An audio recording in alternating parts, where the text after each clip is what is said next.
நாம் இன்றைக்கி பார்க்க போகிற டிஷ்ஷு வந்து ஒரு நான்வெஜ் தான். என்னென்னு பார்த்தீங்கன்னா மட்டன் ரத்தம் வாங்கிட்டு வந்து எப்படி நம்ம வீட்டில் பொரியல் பண்ணுறதுன்னு தான். ஸோ நிறைய பேர் வந்து ரத்த பொரியல்லாம் வந்து ஹோட்டலில் தான் சாப்பிட்ருப்பாங்க. ஸோ நம்ம ஹோட்டல் டேஸ்ட்டை விட செம்ம டேஸ்ட்டாக வீட்டில் எப்படி பண்ணுறதுன்னு இந்த வீடியோவில் நான் உங்களுக்கு கிளியராக சொல்லியிருக்கேன். வாங்க ரத்தத்தை நம்ம க்ளீன் பண்ணி அதை எப்படி குக் பண்ணுறதுன்னு பார்க்கலாம். அதுக்கு முன்னாடி நம்மளோட சேனலை நீங்கள் சப்ஸ்கிரைப் பண்ணுங்கள், மறவாமல் பெல் சிம்மலையும் ப்ரெஸ் பண்ணுங்கள். ஸோ இதுக்கு முன்னாடி நீங்கள் சப்ஸ்கிரைப் பண்ணியிருந்தால் பெல் சிம்மலை மட்டும் நீங்கள் ப்ரெஸ் பண்ணுங்கள்.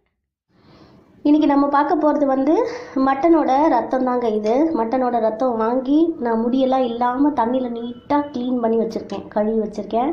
இதை வந்து நான் இப்போ உங்களுக்கு எப்படி இது நம்ம குக் பண்ணுறதுக்கு முன்னாடி இதை நம்ம எப்படி இதை வந்து கட் பண்ணுறதுக்கு தகுதியாக நம்ம அதை தயார் பண்ணிக்கணுன்றது அந்த தயார் நிலையை தான் நான் இப்போ உங்களுக்கு காட்ட போகிறேன்.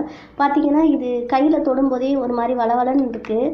ஸோ இந்த மாதிரி இருக்கிறத வந்து நம்ம எப்படி டைட்டாக வச்சு நம்ம அதை கட் பண்ணி நம்ம பண்ணுறது நான் காட்ட போகிறேன். ஸோ வாங்க, இதுக்கு தேவையானது ஆட்டு ரத்தம். நான் ஒரு கிண்ணம் ரத்தம் வாங்கிட்டு வந்தேன்.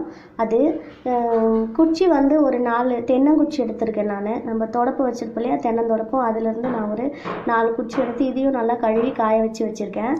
ஸோ வாங்க இது எப்படி நம்ம குக் பண்ணுறதுக்கு தயார் பண்ணலான்னு பார்க்கலாம். ரத்தம் குக் பண்ணுறதுக்கு முன்னாடி நம்ம என்ன பண்ணணும்னா, இந்த மாதிரி ஒரு அகலமான கடாயில் தண்ணி வச்சுக்கோங்க. ஒரு எந்த பாத்திரம் எடுத்துக்கிறீங்களோ அதில் ஒரு 1/4 அளவு தண்ணி வச்சுக்கோங்க. தண்ணி வச்சுட்டு இந்த தென்னங்குச்சியை இப்படி வச்சுடுங்க. ஃபஸ்ட்டு இது நிற்காது, ஜஸ்ட்டு அப்படி வைங்க. அது நம்ம வைக்கும்போது வெயிட் இறங்கிடும் ஃபுல்லாக, அதுக்காக தான்.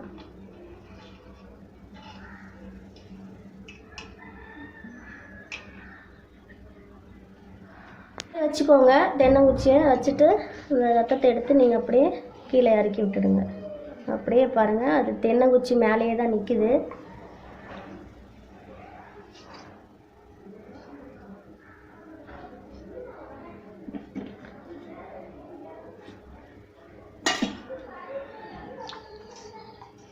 அவ்வளோதான். இது வந்து ஒரு 5 நிமிஷம் இதில் நமக்கு இது குக் ஆகி இதோட கலரெல்லாம் மாறிடும். அப்போ தான் நம்ம இது கட் பண்ணுறது ஈஸியாக இருக்கும். நம்ம தென்னங்குச்சி வச்சு இதை நம்ம குக் பண்ணுறோன்னா டேரெக்டாக நீங்கள் சட்டியில் போட்டிங்கன்னா அந்த பிளட்டு வந்து தீஞ்சிடும். அதோட ஸ்மெல்லெல்லாம் வேறு மாதிரி ஆகிடும், நல்லா இருக்காது சாப்பிட்றதுக்கும். அதனால தான் தென்னங்குச்சி வச்சு அதுக்கு மேலே இதை வச்சு நம்ம குக் பண்ணோம்னா அதோட கலர் மாறிடும். நமக்கு அது வந்து எடுத்து கட் பண்ண செய்ய நம்மளுக்கு வந்து எப்படி சொல்கிறது, ஒரு ஈரல் கட் பண்ணுறோம்ல அந்த ஸ்டேஜில் இது வந்துடும். அந்த கலரெல்லாம் கூட மாறி 5 நிமிஷம் வெயிட் பண்ணலாம். நம்ம வந்து ஆட்டு ரத்தம் வந்து நம்ம இந்த குச்சியில் வச்சு நம்ம குக் பண்ணுறதுக்காக அவிச்சிருக்கோம். ஸோ இது கொஞ்சம் ஹீட்டாக இருக்குது. ஆறின பிறகு எடுத்து உங்களுக்கு நான் கட் பண்ணுறதையும் காட்டுறேன், அதை குக் பண்ணுறதையும் காட்டுறேன்.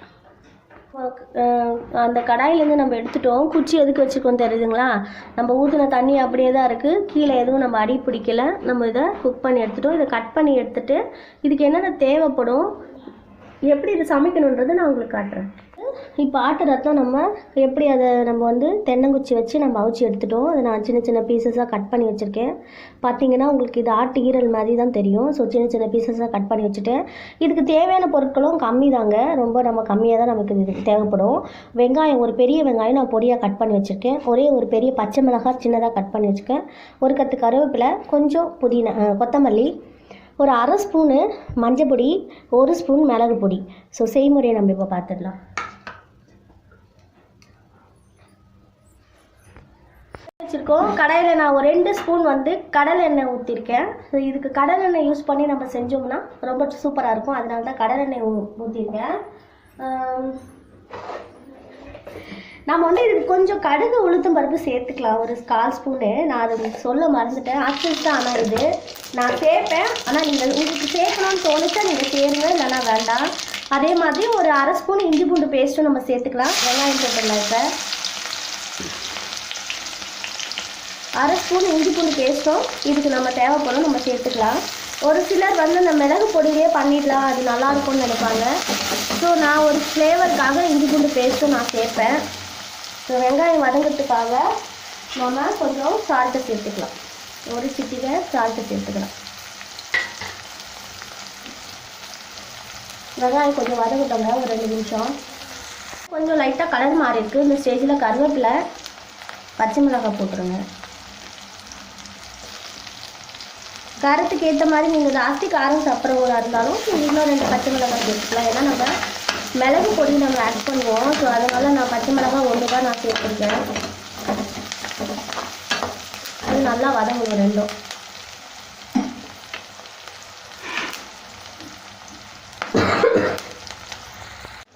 வெங்காயம் நல்லா நமக்கு வதங்கிடுச்சு. இஞ்சி பூண்டு பேஸ்ட்டு,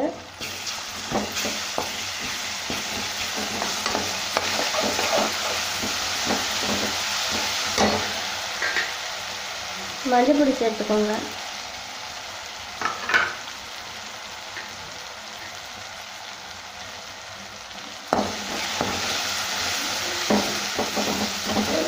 ஒரு சிம்மில் போட்டுட்டு ஒரு 2லேருந்து ஒரு 3 நிமிஷம் நல்லா வதக்கிக்கோங்க. அந்த இஞ்சி பூண்டோட பச்சை ஸ்மெல்லு போயிடணும் நமக்கு.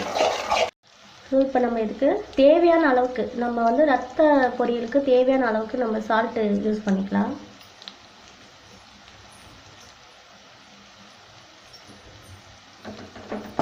ஒரு 2 நிமிஷம் ஆயிடுச்சு. அதோட பச்சை ஸ்மெல்லு போயிடுச்சு. இப்போ நம்ம கட் பண்ணி வச்சுருக்க ரத்தத்தை நம்ம போட்டுடலாம். அதில் போட்டுட்டு சிம்மில் போட்டுருங்க. அடுத்த சிம்மில் போட்டுட்டு நல்லா இந்த வெங்காயம், இஞ்சி பூண்டு பேஸ்ட்டு, மஞ்சள் பொடி, பச்சை மிளகாய் இதுலேயே நல்லா இது ஃப்ரை ஆகணும். ஒரு கிட்டத்தட்ட ஒரு 5 நிமிஷம் இது நம்ம ஃப்ரை பண்ணணும்.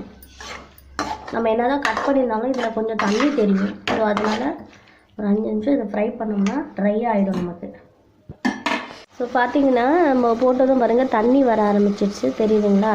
இந்த தண்ணியெல்லாம் வந்து நமக்கு நல்லா போயிட்டு நம்ம இதுக்கு ஆட் பண்ண ஆயில் வந்து வெளியில் வரும். ஸோ அது வரைக்கும் இது நம்ம நல்லா குக் பண்ணணும். ஸோ நம்மளுக்கு நல்லா அந்த தண்ணியெல்லாம் போயிட்டு எண்ணெய் மேலே வர அளவுக்கு பார்த்திங்கன்னா எண்ணெய் நம்ம கரெக்டாக தான் போட்டிருக்கோம். பாருங்கள் கடாயிலெல்லாம் சைட்லலாம் எண்ணெய் வருது பாருங்கள். இந்த மாதிரி ஸ்டேஜில் நீங்கள் கொஞ்சம் கொஞ்சமாக மிளகுத்தூள் போட்டு அப்படியே பரட்டிகிட்டே இருக்கணும்.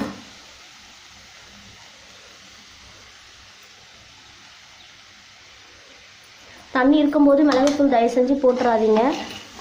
தண்ணிலாம் நல்லா ட்ரை ஆகிட்டு அந்த எண்ணெய் மேலே வரும்போது தான் நீங்கள் மிளகுத்தூள் போட்டு பரட்டணும்.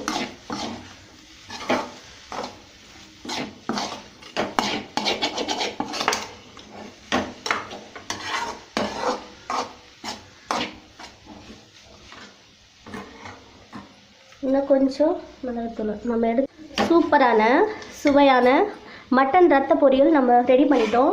ஸோ கொஞ்சம் கொத்தமல்லியை போட்டு நம்ம சர்வ் பண்ணலாம். சூப்பராக இருக்குங்க. அடுப்பு ஆஃப் பண்ணிடலாம்.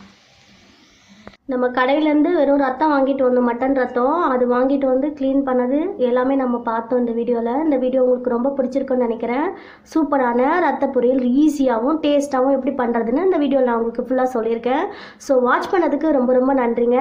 எங்கள் சேனலை நீங்கள் சப்ஸ்கிரைப் பண்ணுங்கள். மறவாமல் பெல் சிம்பலையும் ப்ரெஸ் பண்ணுங்கள். லைக் பண்ணுங்கள், ஷேர் பண்ணுங்கள். மறவாமல் கமெண்ட்ஸையும் ஷேர் பண்ணுங்கள்.